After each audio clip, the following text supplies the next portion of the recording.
Hauraki Plains College is a co-ed school with a roll of around 700 pupils from Year 9 to 13. Students at the college complete practical farm training on a property close to the school that was set up by the local community and run by a trust. The principal came up to me and said, "Logan, you've got an agricultural background. Would you consider teaching ag in the school?" And that's how we started, 1998. We started off with 7 or 8 students in the first year, 30 in the second year, and from then we usually get around 110, 120 every year in our course. Righto guys, today we're going to have a look at driving quad bikes and the LUV through our new track. There's several aims. Obviously it's to get as many students as we can involved in the primary industries, like agriculture, and the dairy part of it's our aim, but a lot of our students go into derivatives of that. Greenkeeping, some of them get involved in the fishery side of things, horticulture, beekeeping. So we teach quite a range of skills, but we focus on dairy practical skills down here. We go with the Trade Academies program, which is part of the agricultural industry training program financed by the government. Very good program, well organised. We're audited or moderated, as we call it now, regularly to make sure our standard is up there. If it bottoms out, the wheels are going to be off the ground, aren't they? So just slowly go forward now. Good. Okay. A group of local farmers and businessmen got together and bought this farm because of its location. It's close to the school, 300 metres away. And they've allowed us to come down here and use it. So we sort of specialise in using this front area here. But we've had students in there milking cows as long as they can get home at night. And now we're doing all the fencing down the farm, we're replacing posts, we're cleaning troughs, and we're just now moving into the normal farm work, but it's real life stuff. Righto, let's try and get this quite hot. Now you can't shift your body weight, can you? Good girl. Righto, if you turn your wheel... A lot of the profit from this farm goes into the school. I think one example was last year, I think they spent quite a sum of money buying Chromebooks for the whole school. Works two ways. Magnificent. I came out of it job ready to jump on a tractor and do work and be confident and safe on a quad going around a farm. Righto, away you go. I started in level 1, so it was year 11. Went all the way through to level 3. Set me up for the quads, the tractors, the sprays.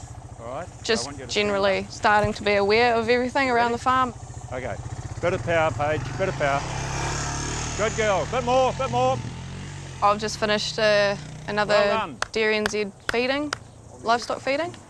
So we've done a bit of feed wedge management in the school, and so that gave me a good stepping stone just for that, really. I'm now 5 years on and managing 600 cows on a dairy farm in the Hauraki. Yeah, it's nice. And just with your foot, you just press it backward and release your clutch there, and you'll just go straight backward there. We have our own tractor. We've got a fairly small John Deere, but for real tractor training, we take them out onto farms. We've got so much support from local farmers, we have no problem there. So at the end of last year, I was taking groups up into the hills. We were doing tractor hill work, and that went on for about 3 months. We go right up to the level 3 tractor driving. I have to call in farmers that are a heck of a lot more experienced than me. They know their machinery. Most of it's fairly modern stuff, and they know what they're talking about. Right high, real high. I want you to go higher. Righto. One of the major problems this country's got is with quad bike riding. Virtually anyone, once they're able to walk, can get on a quad bike, but it's the deaths and the accidents we're having. So I'm very, very pedantic that these students leave the school knowing how to ride a quad bike, hopefully without ever having an accident. We've got a speed limitation of 20 kilometres here, but it's the degree of difficulty they have to learn and how to get out of it. Anyone can go down and up and around, but what happens? So that's why when I teach, I stop them halfway up, make them come down, go on the angle, make them get out. So yeah, it's giving them confidence. They can make their own safe choices. So we've got to talk about the dynamics and how easy this bike would be to roll, because this is full of water. I've been teaching quad bike riding for over 20 years in this school. We've never had an accident, but I've stopped a lot of people from getting on them because they won't listen. There you go. Good, fine. Now you're quite safe to head off in your normal direction.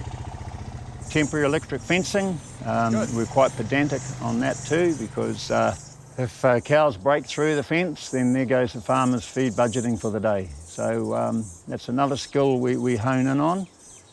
Animal health, we spend a long time on animal health because it's ongoing and virtually you have to be a vet to know all it is, but we do very well in the animal health side. Keep going, that's good. Year 11 they start hanging the gate, and year 13 I expect the student to be able to come out, hang a gate correctly within 15-20 minutes. If they can't do that, they have another go. And that's why I have a whole lot of posts around here. They look a bit like a cake of cheese sometimes with the holes, but kids love it. Good. Okay, as you can see, Get Qualified sign, that's a New Zealand logo for the Primary Industry Trades Academy, of which we're part of. A selected number of students, 35 for our school, go through that program. It's heavily based on farm practical skills with backup theory. We were the first school in New Zealand to join, and we've been in it for, I think it might be nine years. So the students are interviewed and chosen to go on that program, and we expect higher levels of attainment and a primary industries career for them.